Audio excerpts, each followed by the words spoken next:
Abdurrahman ibn Auf fudha. Abdurrahman ibn Auf seenaa islaamaa keessatti miliyooneera guddaa nama ture.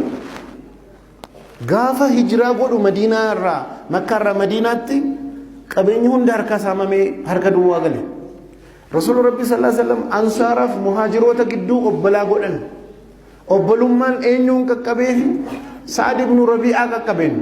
Sa'd ibn Rabi'a maal jedhanii ati obboleessa koo islaamaati. Haadha manaa laman qaba tokkoon si hiikaa ni fuuta. Qabeenyaan qaba bakka lamatti qooda siifan kennaa jennaan Abdurrahman ibn Auf maal jedhe Rabbiin maatii kee irrattis qabeenya kee irrattis barakaa siifa godhu. Bakki daldalaa eessa gabaan bakka gabaanatti mul'isi kan qofan si gaafadhaa jedhe. Bakka gabaa gaafateen hijiraa tokkoffaa irratti biizinasa jalqabe.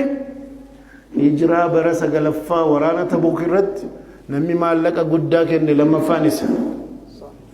Dikitanii waggaa 8 fuudhee keessatti zeeroo irraa jalqabee biizinasa dalagee miliyoona irra ta'e. Abdurrahman ibn Auf warri hajjii deemtan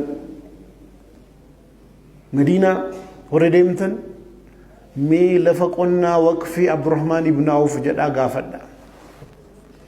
Waqfii kenne amma hadhaa eeganni du'e waggaa 1411 amma hadhaa waqfii inni qabeenya isaa kenne irraa tamirri sassaabamee gurgurama.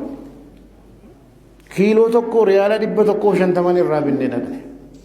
Sahabaadhuma beeknu sun istiraatiijiin isaa itti fufa jedhee waqfii adda addaa kenna.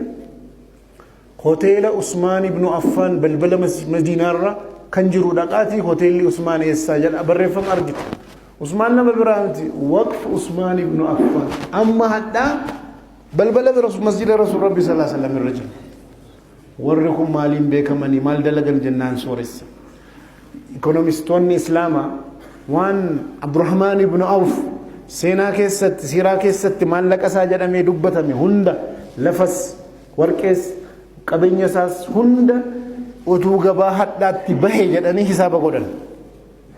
Biliyoona doolaara biliyoona 660tti tilmaamame warri tokko tokko biliyoona 609tti tilmaaman utuu har'a gabaatti bahe addunyaa irraa biliyoonarri tokkoffaanii amma eenyuuni Jaaf Beezoo 120 wayi inni amma jiru sahabaan sadarkaa kana gahe al tokko tokko diiniini hiyyummaa kana kan faarsu goonees waan gurguddaa hawwurraa hafuu miti zakaa kennuu qabna karaa halaalaan dalaguu qabna waan diiniin barbaadeef akhiraatti bitachuudhaaf kaayyoon isaa malee lafa